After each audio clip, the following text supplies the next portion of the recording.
It's 2HD Wednesday morning. Richard and Shanna for brekkie, coming up to 11 past 8. Josh Frydenberg, our Federal Treasurer, handed down his third budget last night, declaring Australia's economic engine is roaring back to life. Australia is coming back. Yeah. In the face of a once-in-a-century pandemic, the Australian spirit has shone through. Doctors and nurses on the front line, teachers and students in the virtual classroom, businesses big and small, keeping the economy moving. Team Australia at its best, a nation to be proud of. We're all a part of that Team Australia, and joining us now at 12 past 7 with her thoughts on, well, certainly the way it affects us here in Newcastle and the Hunter, patron federal senator for the Hunter, Holly Hughes, who's on the line. Good morning, Holly. Good morning. Good morning, Richard and Shanna. Okay, Holly, let's get down to the nuts and bolts. What's exactly in it for us here in the Hunter? Look, there's lots in this budget for everyone across the Hunter region, across Australia. This is a budget about getting Australia back to work. So we're looking at putting more money back in all taxpayers' pockets. And, one of that is an extension of the tax cut. So low to middle income earners are going to end up as singles with around $1,080 extra in their pocket and over $2,100 for couples. So what this budget is about getting people back to work, making sure that people are secure in their jobs, that businesses are able to grow. This isn't a budget about austerity, this is a budget about economic growth. So it's all about jobs and more jobs and making sure that businesses can get back on track post the pandemic. A lot of people, Holly, have described this budget as being a bit of a Labor budget because of the big spending, which, of course, Conservative governments have been, it's been the bogey word, deficits and spending, but it would appear the government have gone and backflipped 180 degrees the other way.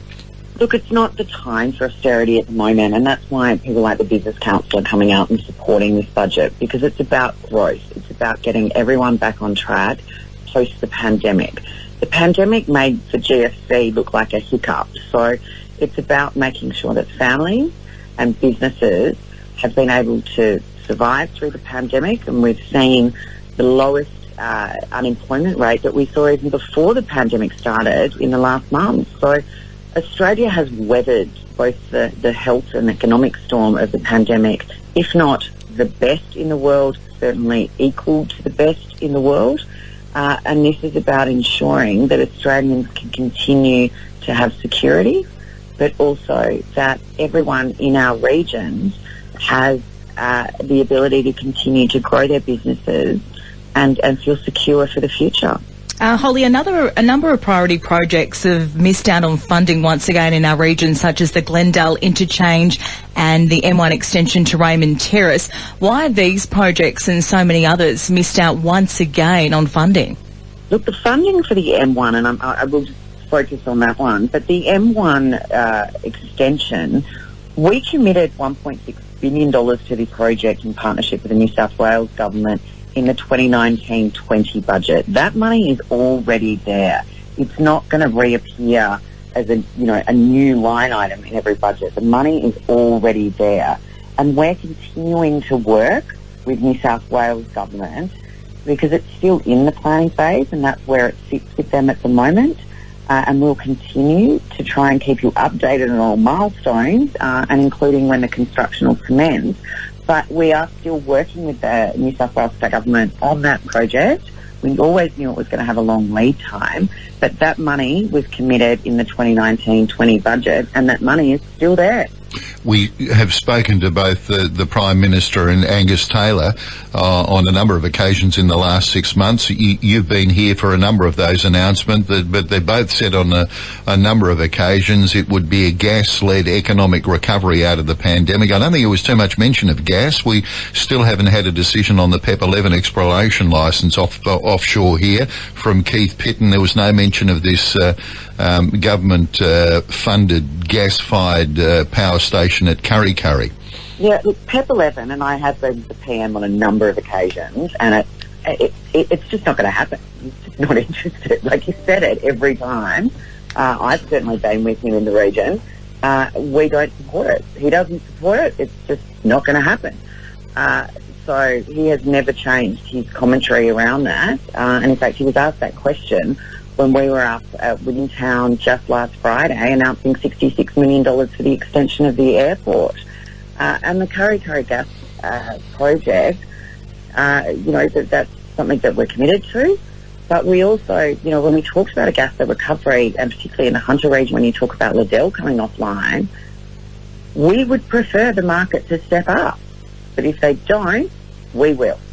And that commitment hasn't changed. Holly, the budget included a massive spend, which is fantastic news on aged care, particularly here in our region. But Labor have said it's going to take more than money to fix this broken aged care sector. What do you have to say to that? Look, it's not only about the money that we're investing in the actual sector itself. What this budget's about is jobs, but it's also about boosting skills. And the number of investments that we're making across a number of areas.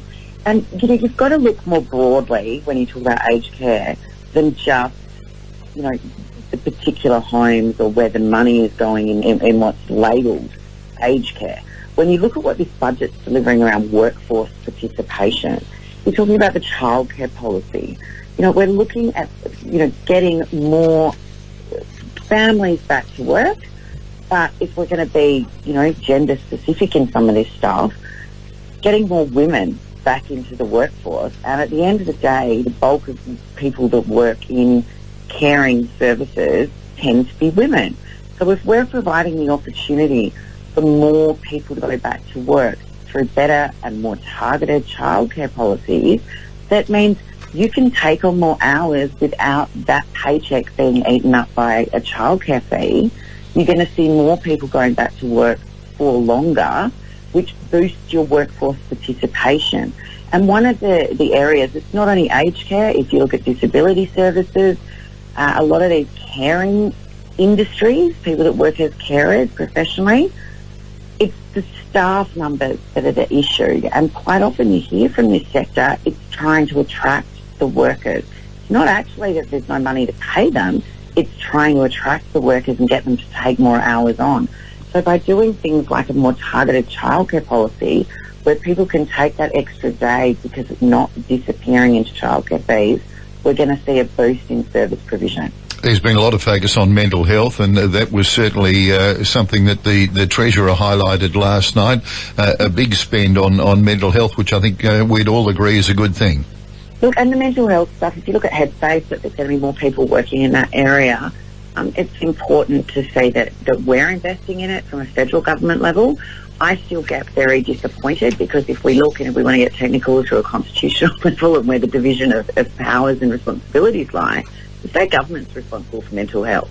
But since the introduction of the NDIS, across the country, we've seen, and not New South Wales on its own, every single state government has in some ways vacated the field, often leaving it to the NDIS to try and fix these problems. So our investment in mental health is focused on some of the big clinics and centres like Headspace, but also increasing the provision of telehealth and a lot of associated Medicare numbers with that, which means that those service provisions can increase.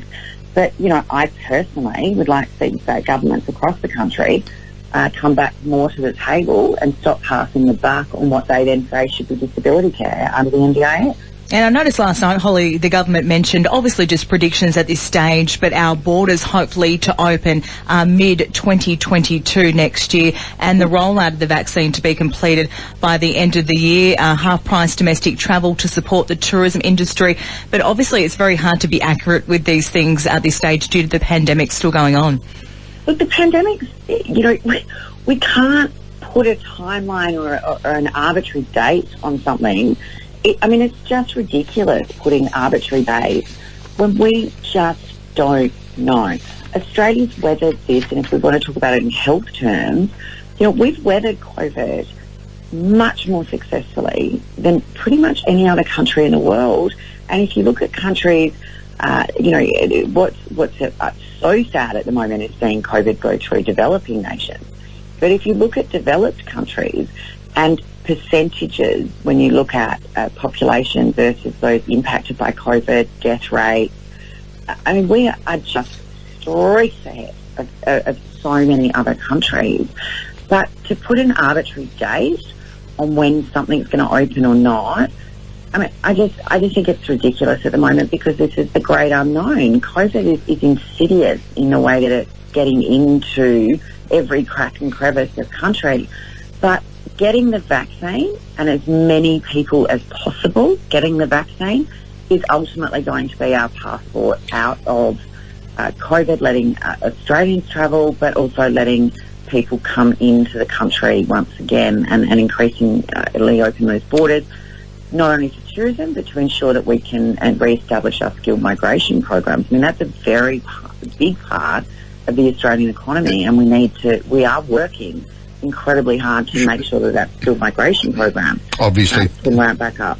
And obviously, because of the pandemic, there are a number of great unknowns. One of the great unknowns is when the next federal election will be. Jim Chalmers, Labor's Treasury spokesperson, has been on our news this morning saying that the budget last night was, quote, a set of political fixes to get them through an election. Yeah, I'm not sure I'd take Jim's advice on when that's going to occur, and if he thinks that's what's happening, he's got more information than I do, I can tell you. Well, there is an election sometime soon. Look, it's due in the next year. Yeah, And so you want to put money on it, put it on being in the next year. I wouldn't get more specific than that at this point in time. Watch this space. Thank you so much for your time, Holly. We appreciate it. My absolute pleasure. Thank you so much, guys. Have a great day. And you too. Thank you. That's the government's patron senator for the Hunter, Holly Hughes, on 2HD. 7:23. 2HD traffic update. M1 Pacific Motorway, no problem southbound as you make your way to the Central Coast and Tara. The New England Highway moving steadily to the Hexham Bridge. End of the Spears Point, no problem.